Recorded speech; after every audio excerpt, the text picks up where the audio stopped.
সময় বদলে যায় মানুষ, কিন্তু কিছু নীরব সাক্ষী কালের বুক চিরে দাঁড়িয়ে থাকে শতাব্দীর পর শতাব্দী। ব্রাহ্মণবাড়িয়ার নাসিরনগর উপজেলার মেঘনা নদীর তীরে দাঁড়িয়ে থাকা এমনই এক জরাজীর্ণ রাজপ্রাসাদ হরিপুর রাজবাড়ি। একসময় সেখানে ছিল রাজকীয় শান-শৌকত, আজ সেখানে কেবল দীর্ঘশ্বাস আর ইতিহাসের ফিসফাস।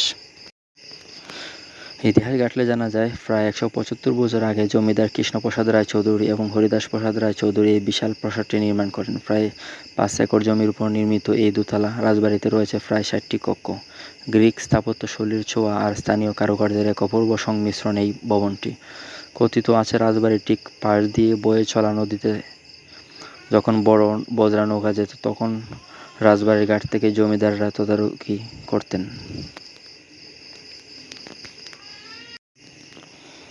এই রাজবাড়ির দেওয়ালগুলো যেন এক একটি গল্পের বই। এর নাচঘর, দরবার হল, অন্ধকূপগুলো মনে করিয়ে দেয় সে অতীতের দিনগুলো, যখন এখানে নূপুরের আওয়াজ আর রাজকীয় ফরমান জারি হতো। স্থানীয় মানুষের মুখে এখনো শোনা যায় নানান লোকগাথা, গোপন সুড়ঙ্গ পথ, লুকিয়ে রাখা ধন-সম্পদ আর অমীমাংসিত কিছু রহস্যের কথা। ১৯৪৭ সালের দেশভাগের পর জমিদাররা যখন এই দেশ ছেড়ে চলে যায়, তখন থেকেই মূলত এই প্রাসাদটির সোনালী অধ্যায়ের সমাপ্তি ঘটে।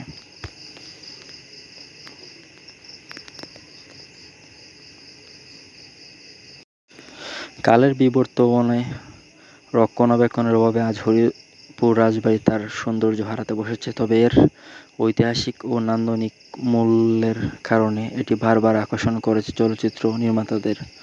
প্রখ্যাত কথাসাহিত্যিক নির্মাতা হুমায়ূন আহমেদের বিখ্যাত চলচ্চিত্র ঘেটুপুত্র কমলা সহ বেশ কিছু কালজয়ী সিনেমার শুটিং হয়েছে এই রাজবাড়িতে। হরিপুর রাজবাড়ি কেবল একটি প্রাচীন ভবন নয়, এটি আমাদের সংস্কৃতির এক অমূল্য অংশ।